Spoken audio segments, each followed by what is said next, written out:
Welcome to episode 109. Tarot for New Beginnings. Join us as we explore beginnings and endings. And the way that tarot can help us understand those. Stay tuned. Welcome to the Witchy Wit podcast, where we look at life through a witchy lens. I'm Kimberlyn. I'm Leilani. At Witchy Wit, we explore current events, Ideas, music and books, and experiences in ways that recognize energy and life in everybody and everything. We are both real witches. And we bring two real perspectives through the lens of our different ages, Races, and backgrounds. with a healthy skepticism for what we have been told is true. Our conversations are raw, candid, and vulnerable. Join us as we cast a spell to uncover what we each know is true in our intuitive, witchy selves. Welcome to episode 109. Tarot for New Beginnings. So exciting, so exciting. We're going to talk a little bit about, we've talked a lot about tarot, but we're going to talk a little bit about the ways in which we use tarot, and particularly at significant parts of our lives. But before we do that, shall we check in? I would love to check in. Okay. One of the things that I think I mentioned on a previous episode that I lost my dog of animal companion, Snow, of almost 14 years, last fall. And, I know I was going to have another dog in my life, but it takes a while because you're very, very tender.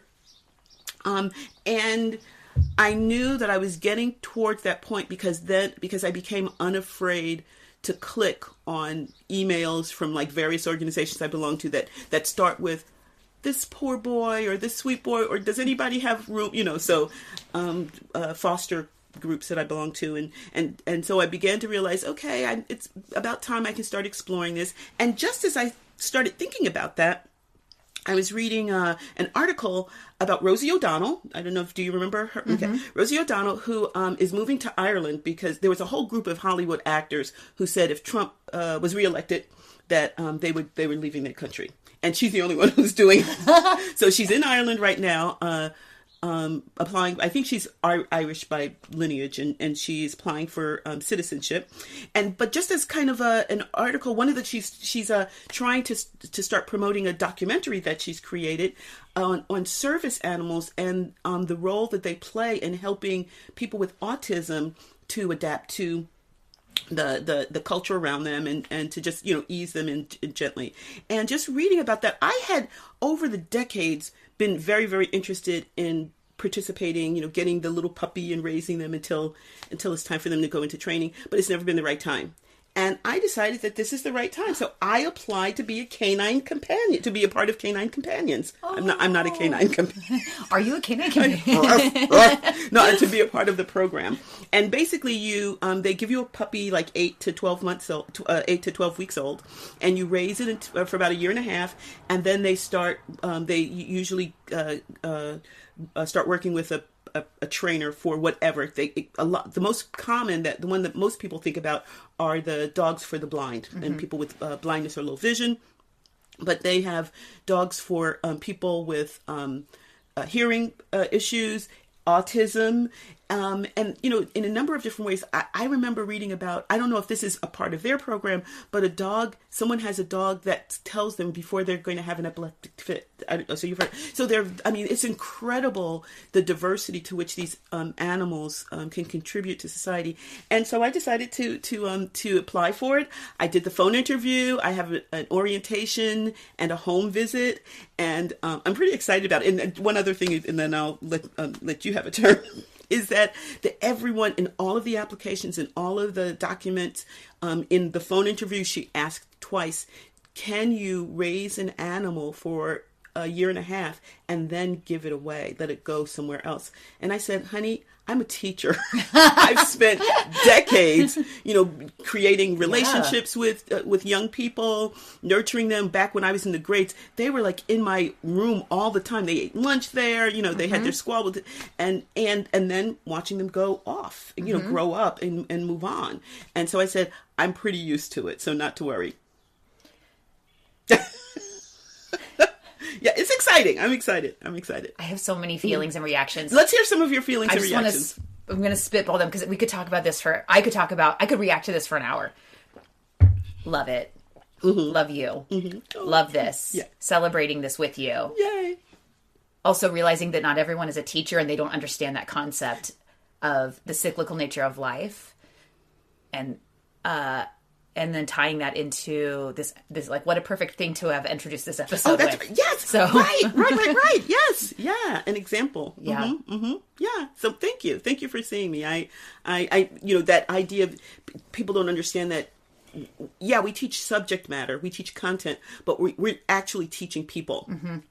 And you grow attached to them. Mm-hmm. Some of them you're like, okay, you're really happy to see them go, but it's still a relationship, right? And you have a relationship with them. And for me in higher education, it's generally by the semester. But when I was in the grades, it was by the year. And with some students, I had them from the time they were in fourth grade to the time they went to high school. Mm-hmm. So for 5 or 6 years, right? Mm-hmm.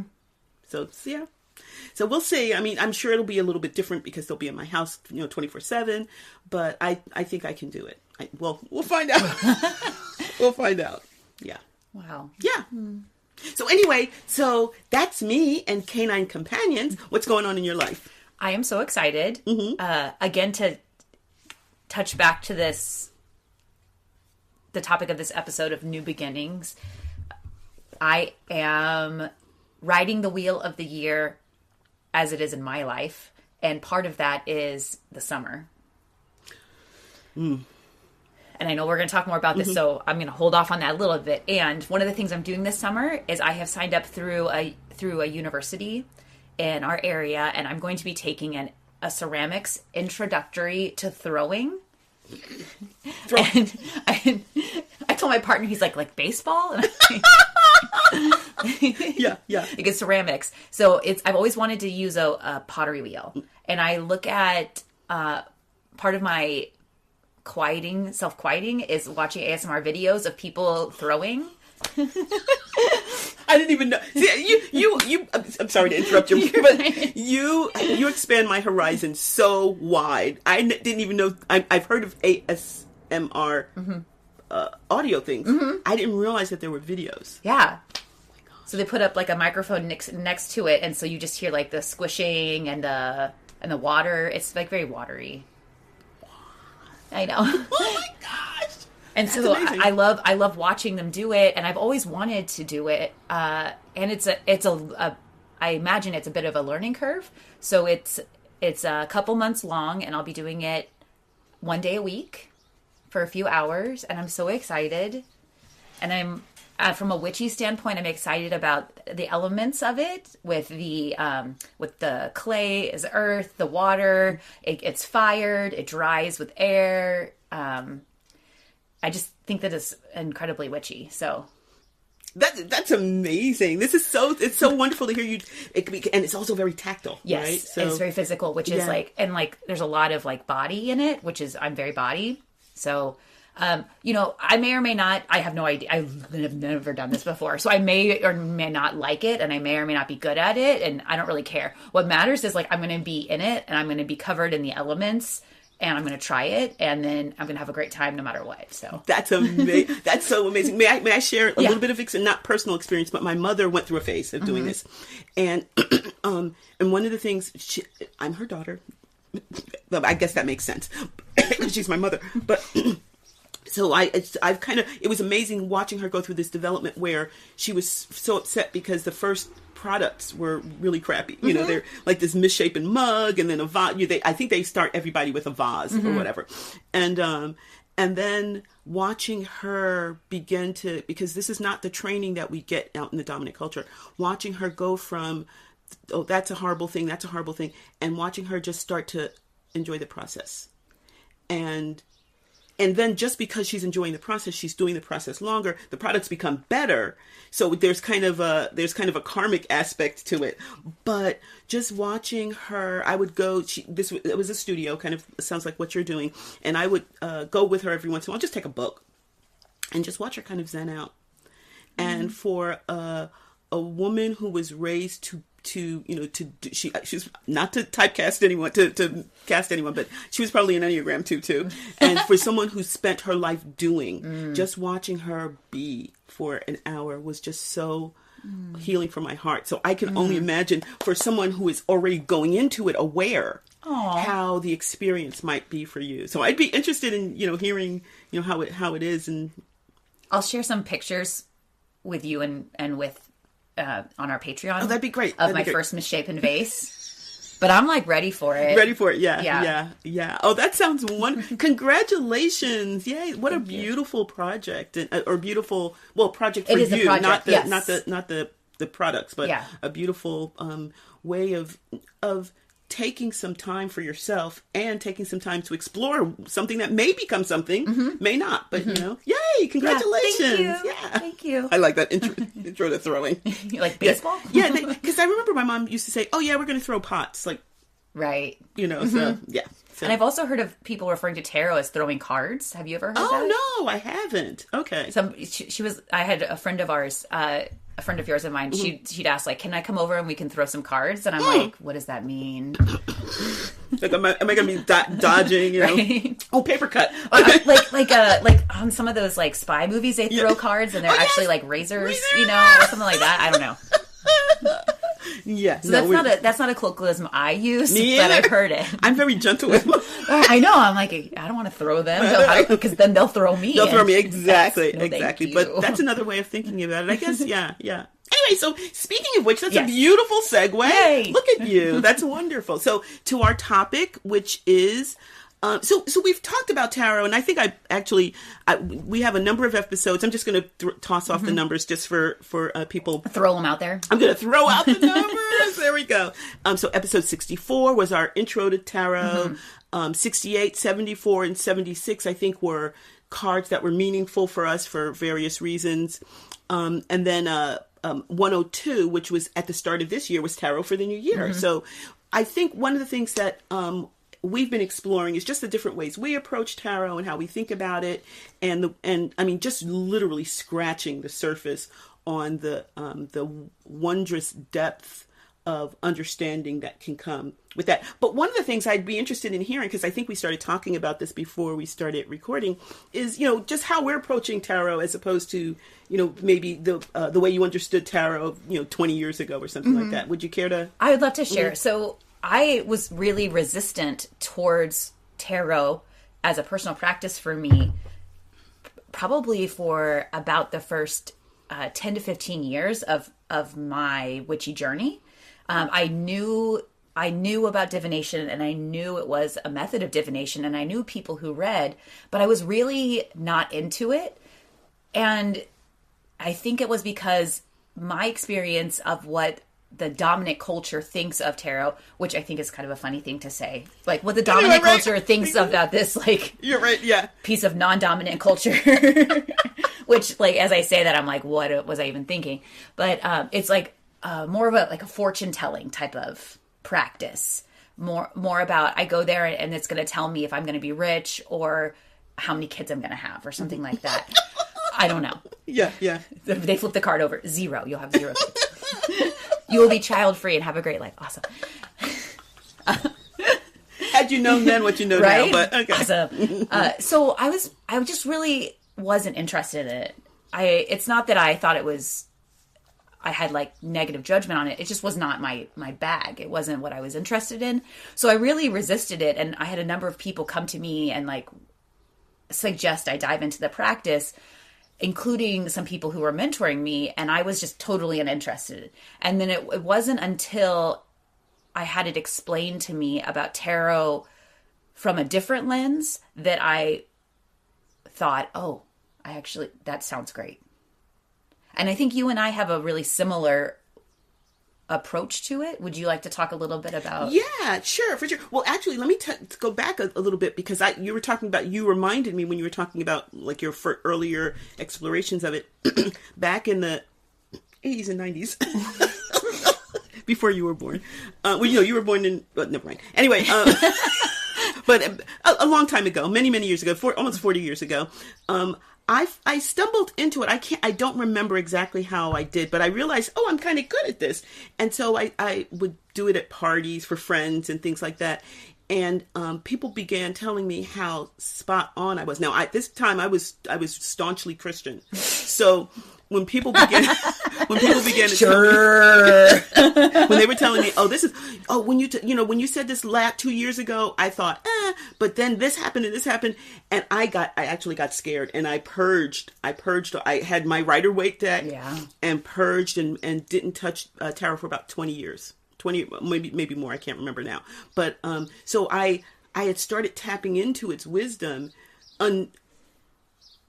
while still thinking, I don't know if I ever thought it was a party trick, but I think I was thinking of it as a predictor, and this is a way of just kind of peering into the future. And then when I realized it actually is a way of peering, I got so shit scared. I mean, it was like, whoa, okay. So that was my experience. And then when I decided to explore all of these bizarre elements of me that I later realized was my witchiness, tarot was one of the things I picked up. And so my approach, I use it really for personal development. Every once in a while, like as we talk about today's topic, I will use it to kind of, like maybe peer into the future, or if I do this, what will happen, that kind of stuff. But usually I pull a card for the day that allows me to just sit and explore aspects of myself, or my interaction with the world, or just sometimes it just gives me a thought that I like to carry with me during the day. What about with you? That. Same. Okay, let's move on. Yeah, it's really more about, for me, I like to think of it more as like personal development and healing. Mm-hmm. That's really what it is more for me. Now, there is some prediction in it. Like I'll ask, what is the energy that would help me be in most alignment with myself today? Ooh, so that's a great question. So like that's how I'll flip a card. Mm-hmm. So in a way that is predictive, mm-hmm. It is fortune telling-y ish, but it's really more about me and my journey and me being in alignment with the sacred, and less about like what I'm going to have for lunch. Yes. Gotcha. Your tarot's like, you need something. Something you turn over, it's like, okay, is that green? Is that, is that a protein or whatever?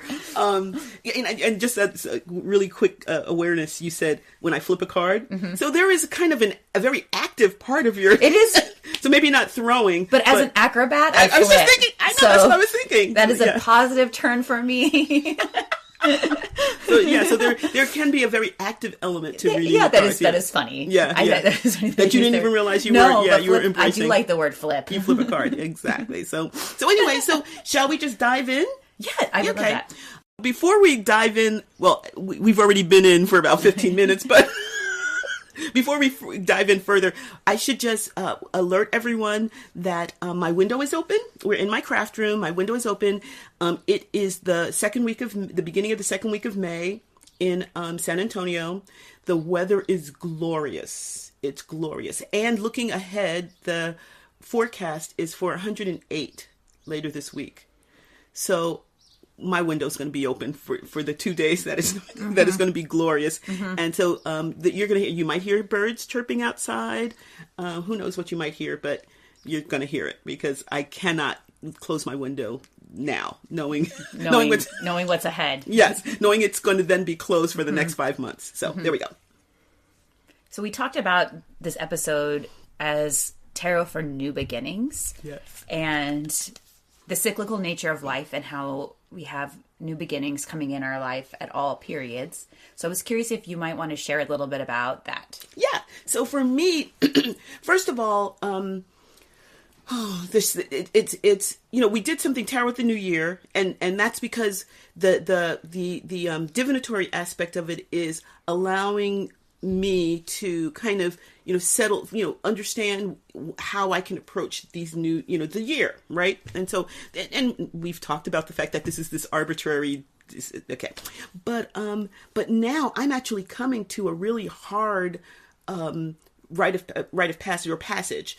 I'm retiring after being in academia. Well, I've been in academia all my life, really, from the time I was 5, right? But as a teacher for 40-something years, and for 45 years. There we go. And so this is, now I'm going to be approaching a life as an academic without teaching, without having an academic job. And so that's going to be different. I don't know what it looks like, and hence this is a wonderful time to throw some cards. No, this is it really is. It's a wonderful time to just take a step back, reflect, look ahead, and tarot is wonderful for both of those things for me. So, so I have that. I also feel that this past year has been a really transitional year. I had some health issues, but I've also gotten healthier. Since the Camino, I've been, trying to walk anywhere from 2 to 5 miles a day. And so that I feel like my body's newer than it had been a couple of years before. So this is a really wonderful time for me to kind of, look ahead and look at where I am now. What about with you? I love that so much. Thank you. So that's what I was thinking when we proposed this episode. How are you? How's that resonating for you? So for me, it resonates in that part of being a witch is that I am looking for and honoring the cyclical nature of my life outside of the places that the dominant culture says things begin and end. Yes. And I think our dominant culture, my impression is January 1st is the beginning and the end of December is the ending. And we already know from our previous episodes, we talked about that many of us choose to celebrate and honor the beginning of the year at a different point with Samhain, and then even on the Camino, because we always have to mention the Camino. Can we have an episode without mentioning the Camino? No. That even the concept of the day beginning at sunset is a different way of looking at the world.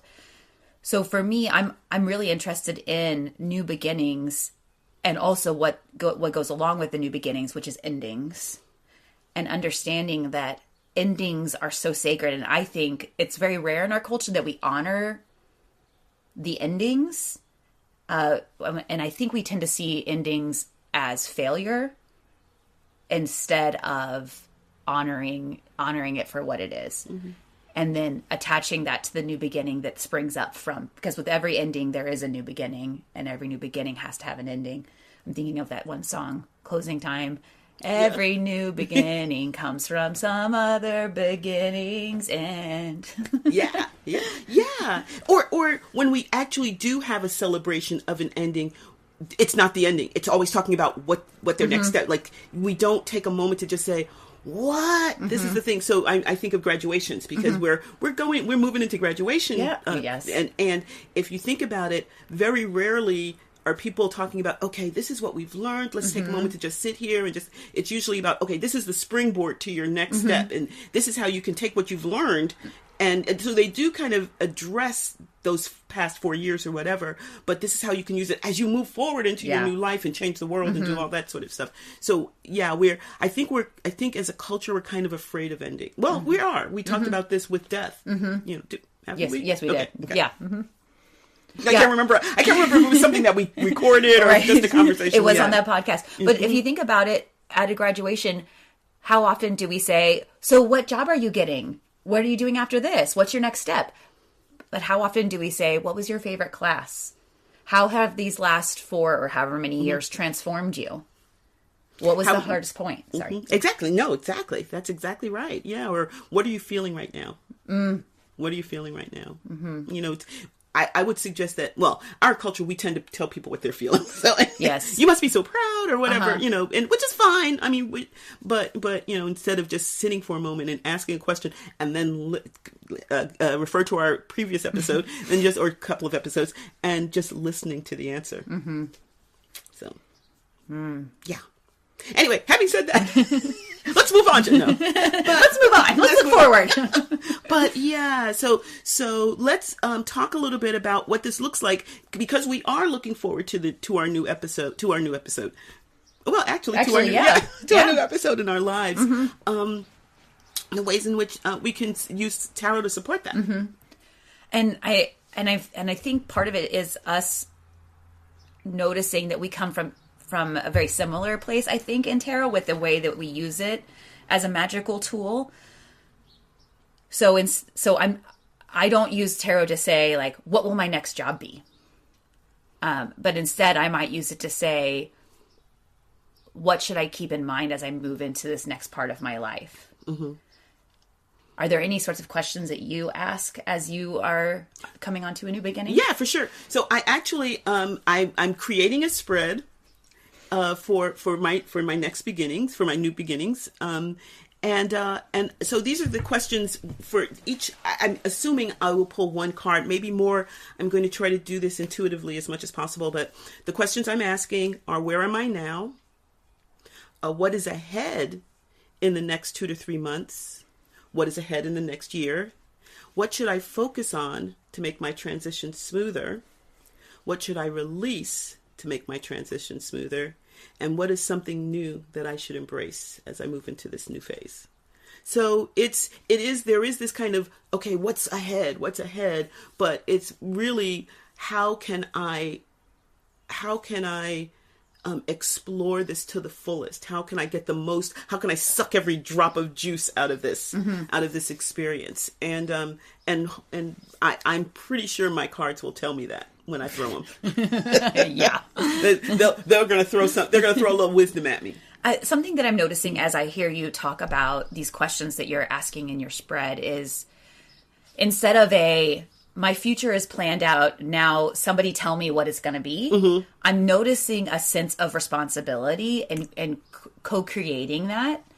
And you're using tarot as I'm imagining that you're using tarot as a tool to help you do that in a more full and aligned way. Does that land with you? Oh, for sure. I think this is one of those, tarot is a technology. It's a magical tool. It's a technology, really, that can be used in a number of different ways. As we talked about, there's the divinatory, will I get the guy? And it can probably tell you that. But I think a richer question, let's think about, will I get the guy? I think a richer question is, what kind of guy or person is the best suited for me as I move forward, as I develop?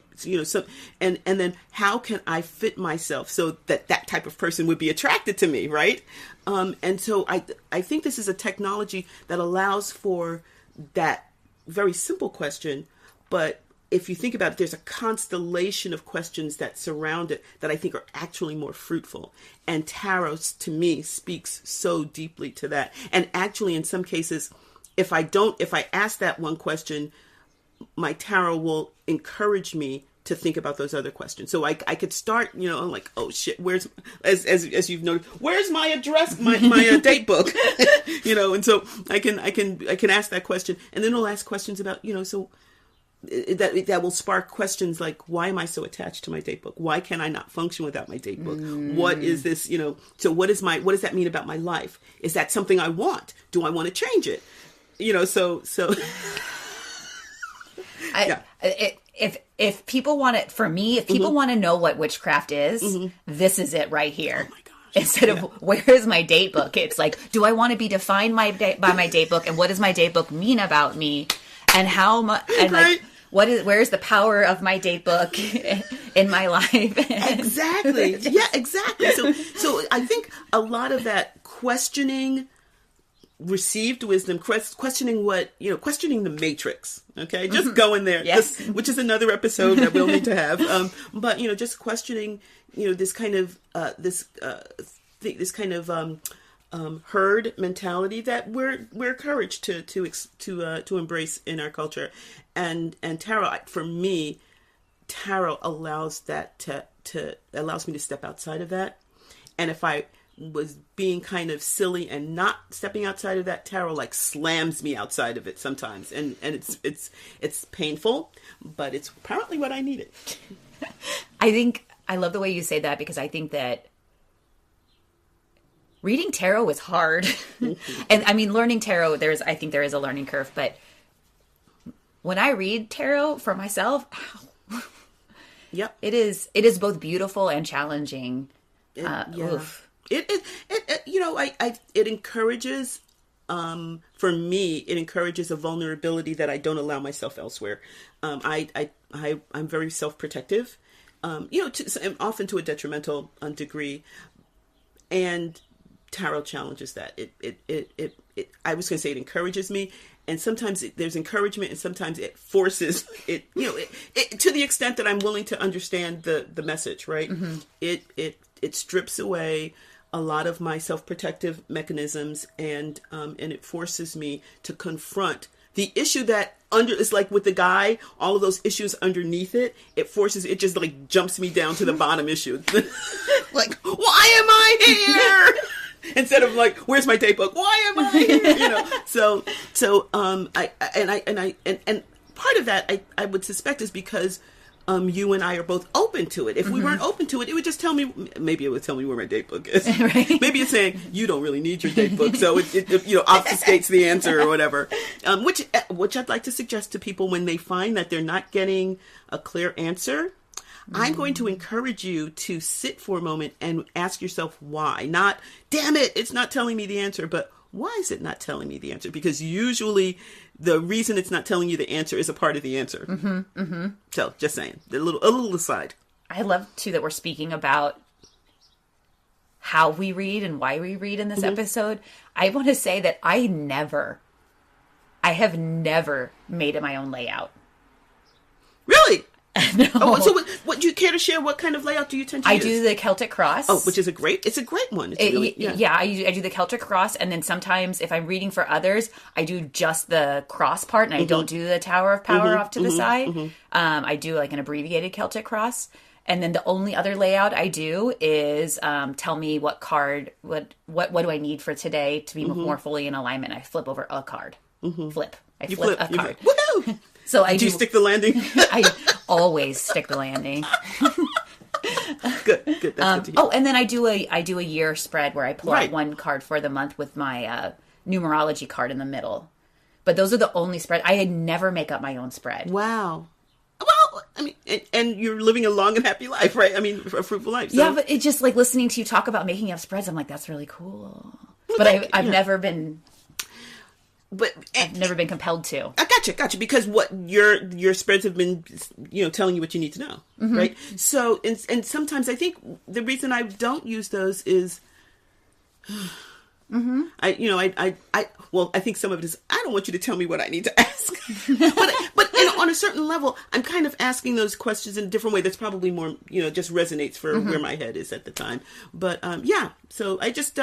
I think I have specific things that I want to know, and those questions at least start the juices flowing. I'm going to write down that we do an episode about tarot spreads. Okay, for sure. We talked about it briefly with the tarot for the new year, but we could just spend a lot of time on that alone. Yeah. I'd like that. So one of the things that I picked for the tarot for new beginnings, when I think about new beginnings, I think of the Wheel of Fortune. And for me, that's partially because I feel very tied to the concept of the Wheel of the Year. And my image of the Wheel of Fortune is those watches, like old school watches, not like Apple watches, but like old school watches that have all the little clock faces on them. Yes. Like they would have like the one that was like 60 seconds and the one that was so it has like all the little circular clocks on the clock. That's how I think of the Wheel of Fortune. Is it has all of my wheels of the year on this one wheel. Gotcha. So I'm So I guess another way to think about it is like the way that like planets orbit while they're orbiting the sun. They orbit themselves. Yes. Yeah. They're like orbiting while they orbit. Yeah. They're turning while they orbit. That's not the word. Okay, gotcha. And so that's like that's the way I think about the Wheel of Fortune. Is that I might need to sit with that. Is that it's turned, like my life is turning as the wheel turns. My life is turning and cyclical, and like politically there are cycles. There are life cycles, there are political cycles, there are cycles of emotion, there's career cycles, like everything is cycling, and I see it all as circular, not as linear. And so when I think of that, I think of new beginnings, I think of the Wheel of Fortune. Right. And academic cycles. And I'm wondering, we were talking about beginnings and endings. So, but with the wheel, are there beginnings and endings? I mean, there might, well, there's small beginnings and endings, right? But the wheel is the wheel, right? There are contrapoints, right? But like you're right, like there really isn't a beginning and an ending, but there are opposites. Like Yes, there are highs and lows, but there isn't like a line has a start and an end, right? I think that's so beautiful. First of all, because it's to me it's a much more holistic view of the cycle of the wheel of the year.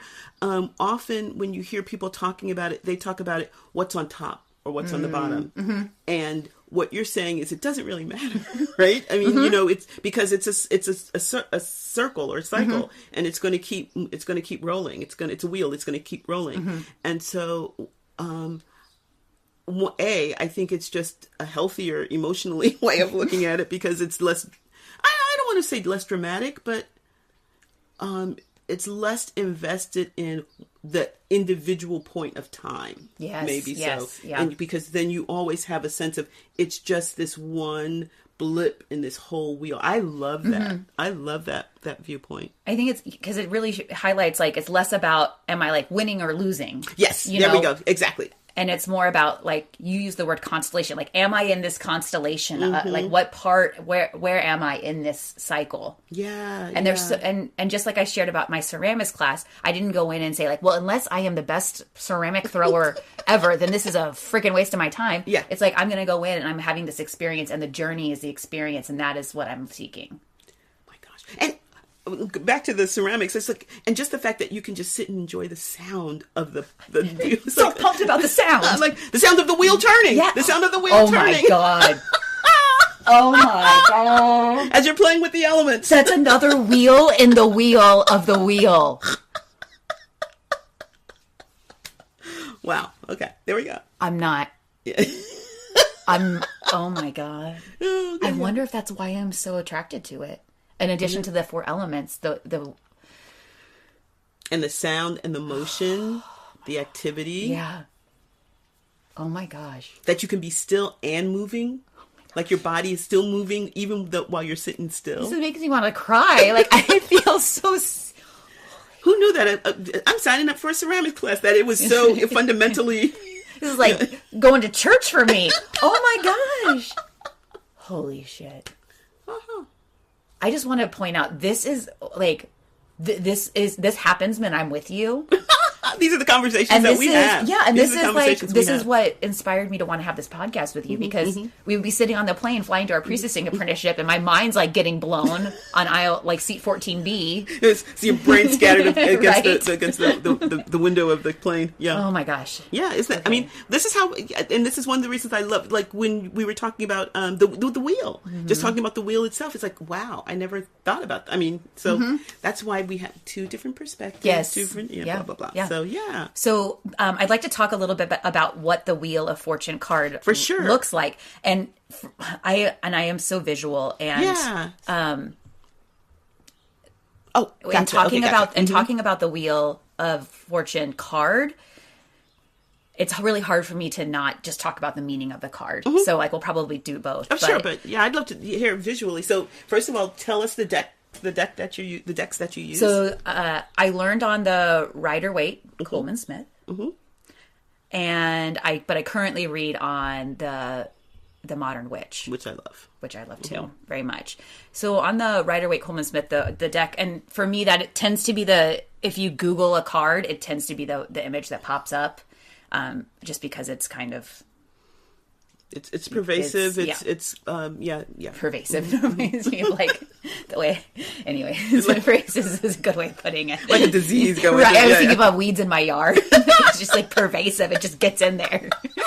Okay, it's the most popular deck. It is. My judgment is it's pervasive, but yes. Okay. Okay. Moving on. So it has a wheel in the center, a circle. A circle with another circle inside of it. A circle within a circle? A circle. With no beginning? Oh my gosh. And it looks like, so there's an object on top of it. A Sphinx, and then an Anubis underneath it. And the Sphinx is like very sphinxy. what I think of when I think of the Sphinx in Egypt, and then the Anubis is like this jackal-headed dude underneath it, and it's really up to some people think that the Anubis is being crushed. Other people think that the Anubis is rising. I was thinking he was a demon, actually. Well, yeah, my Christian upbringing. Yeah. Well, he does look kind of demon-like, especially because he's red. He's red and he has but you're right. It's just a dog. But it's like doghead. Yeah. It's a dog-headed. It tends to look like a dog-headed person, but it's like, is he being crushed by the wheel, or is he riding the wheel? Is he on his way up? Is he being smashed? So it's Again, my feeling about it really doesn't matter. We are both of those. Exactly. It happens both ways. Yeah. And then like the Sphinx, like a lot of people think about the Sphinx and the Anubis are like life and death. And there are these two sides. The Sphinx is like luck and this life, and the Anubis is the the underworld or the afterlife. That's Egyptian, right? Egyptian. Egyptian, and I was just curious about, and they are like there are Sphinx and Anubis like jackal-headed characters prior to Egypt. But this sort of lore was really cemented in the Egyptian times. Fun fact: there are people who think that originally the Sphinx wasn't a temple structure for Anubis, and had a dog face that was later then carved to look like a pharaoh. What? Some people do think that. Okay, gotcha. I don't know.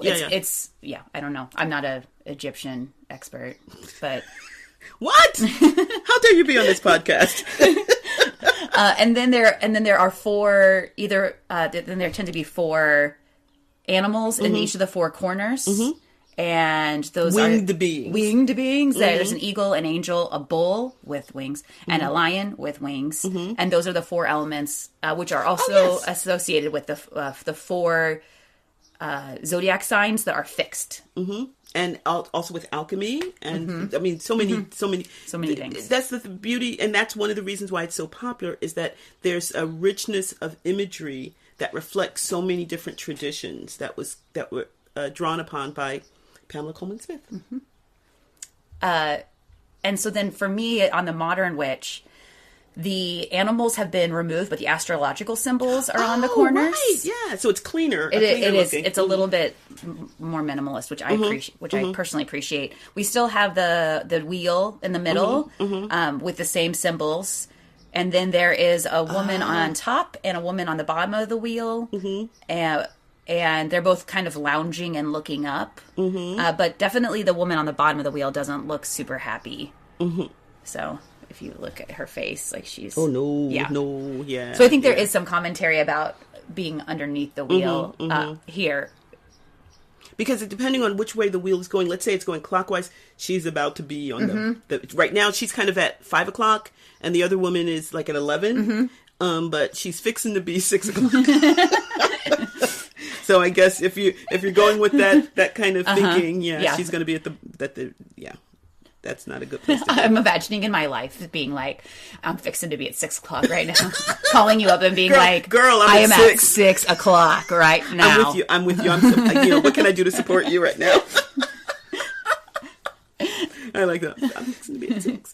So going along with that, for the cards meaning our path is impacted by outside forces that are larger than us, and that the wheel represents that cyclical turning, and that our path is impacted by these outside forces. Now, what I think is interesting is, like, what do we believe those outside forces to be? Do we believe it to be something like destiny or divine intervention that we don't have control over, or chance that's just random, or the sacred, or me intervening in my own life and just something outside of us is impacting the cycles of our life. I love that thinking, because then my next step, and this is what tarot encourages me to do, is to say, okay, so there's these outside forces. Let's say, it's destiny or fate. Let's say it's politics. Let's say it's the society that impacts me in a certain way. What tarot encourages me to do is say, okay, what are you going to do about it? Right? Yes. Here's this shit show. Are you just going to get crushed?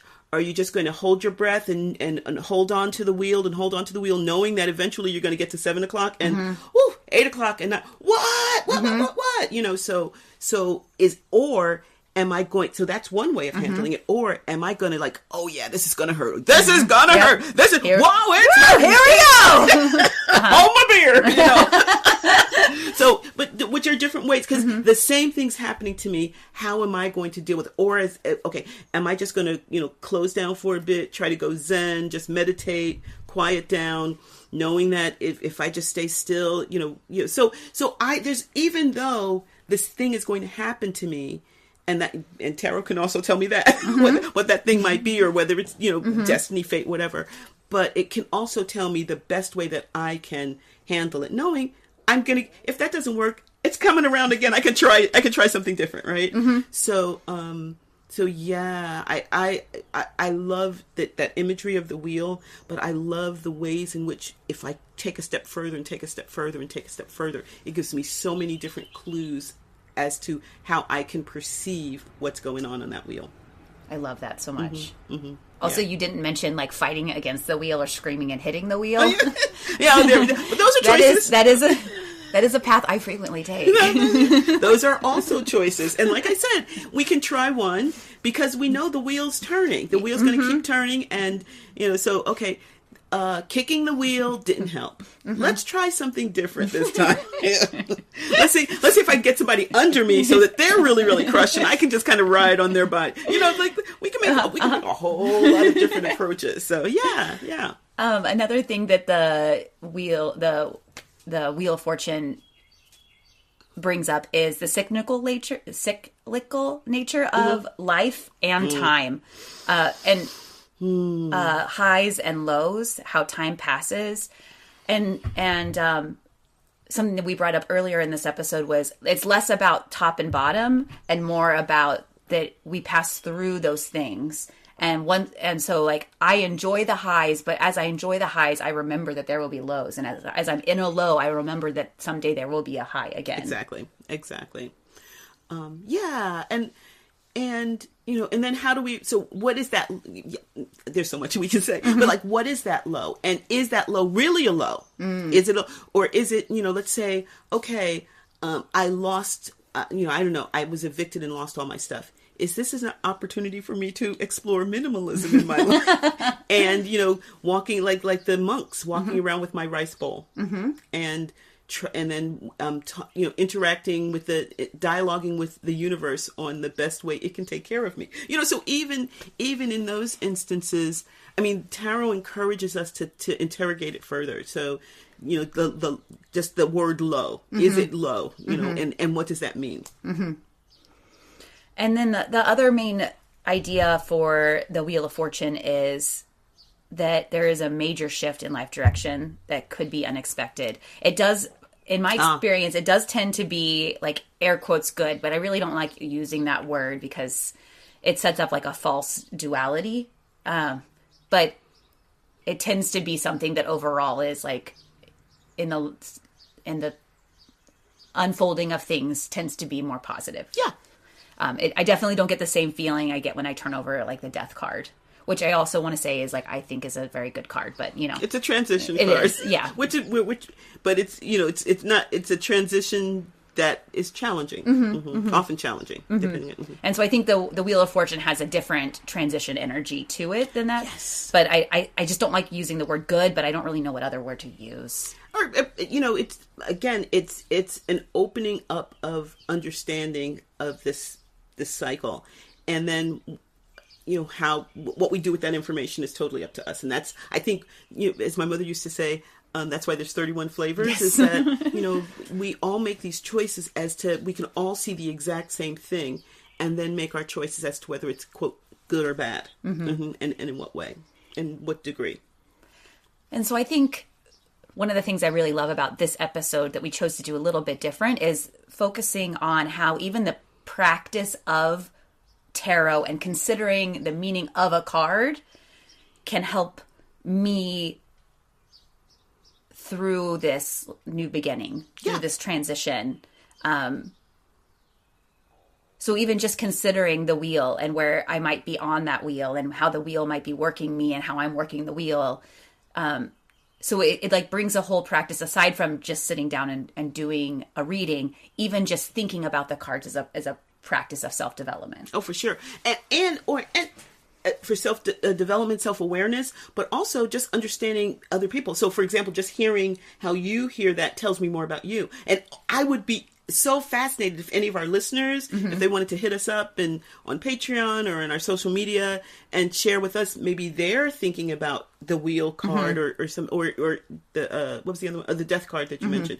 Just to get more understanding about how other people approach it. So feel free. And another thing that I love is like you read from a different deck than I do, and seeing the card, the way it's illustrated differently can also really highlight different things about the meaning of the card. Yeah, that's just listening to other people can bring us in, and seeing other decks and listening to other people can bring us a lot more understanding of the ways in which we can interact with these wonderful tools.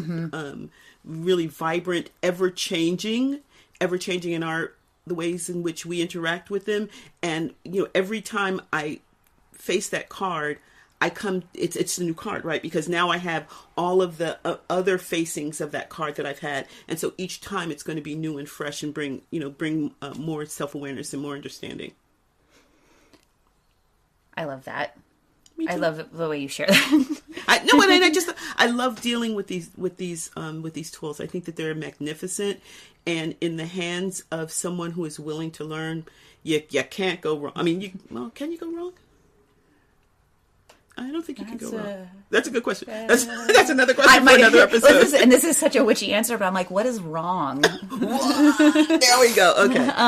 So you can't go. Let's go with you can't go wrong. Now, if you can go wrong, please, like I said, hit us up on our social media and tell us the ways. Like what was it? Which shit gone bad? Yeah. Tell us the ways in which it went wrong for you. So I did find a poem with the Wheel of Fortune in mind and New Beginnings in mind. I found a poem that I felt like really encapsulated this idea of not necessarily up and down, but the totality of the wheel and the experience of the journey being the whole wheel and not just the top or the bottom, but the whole thing. And this is again from the book that we've kind of pulled some poems from recently, by Rebecca Campbell. And it's from her book, Your Soul Had a Dream and Your Life Is It. Mourning is on the other side of mourning. Healing is on the other side of feeling. Rebirth is on the other side of death. Everything in this world begins again. If you have the courage to let it properly end. Beginning again. I think you can't hear this, but that first sentence, it's mourning like dawn and mourning as in grieving someone's passing. And I just love the ways in which she plays with words. And I love the concept of the courage to let it properly end. Ugh, yes. Like we talked about earlier in the episode, that we are so, I see as a culture, a desire for me to always be looking ahead instead of honoring where I've been and allowing things and honoring that end. Beautiful. Thank you for taking this time with us to hear a little bit of our thoughts on tarot and beginnings. And proper endings. We hope you have enjoyed the magic that has unfolded here at Witchy Wit. It would be great if you would help make Witchy Wit possible and get access to exclusive content by donating on Patreon. We'd love it if you join our Witchy community and enjoy shareable content on Instagram, Facebook, and YouTube. Would you do us a big favor and support us by rating and reviewing us wherever you get your podcasts? It's free and helps witchy folks find us. Feel free to email us at witchywitpodcast@gmail.com. We love to hear from our community. Reach out and let us know what's brewing in your cauldron. New episodes are released every second and fourth Friday. Follow us on your favorite podcasting platform so our episodes go right to your playlist. You can listen as you ride your broom. Stay witchy, y'all!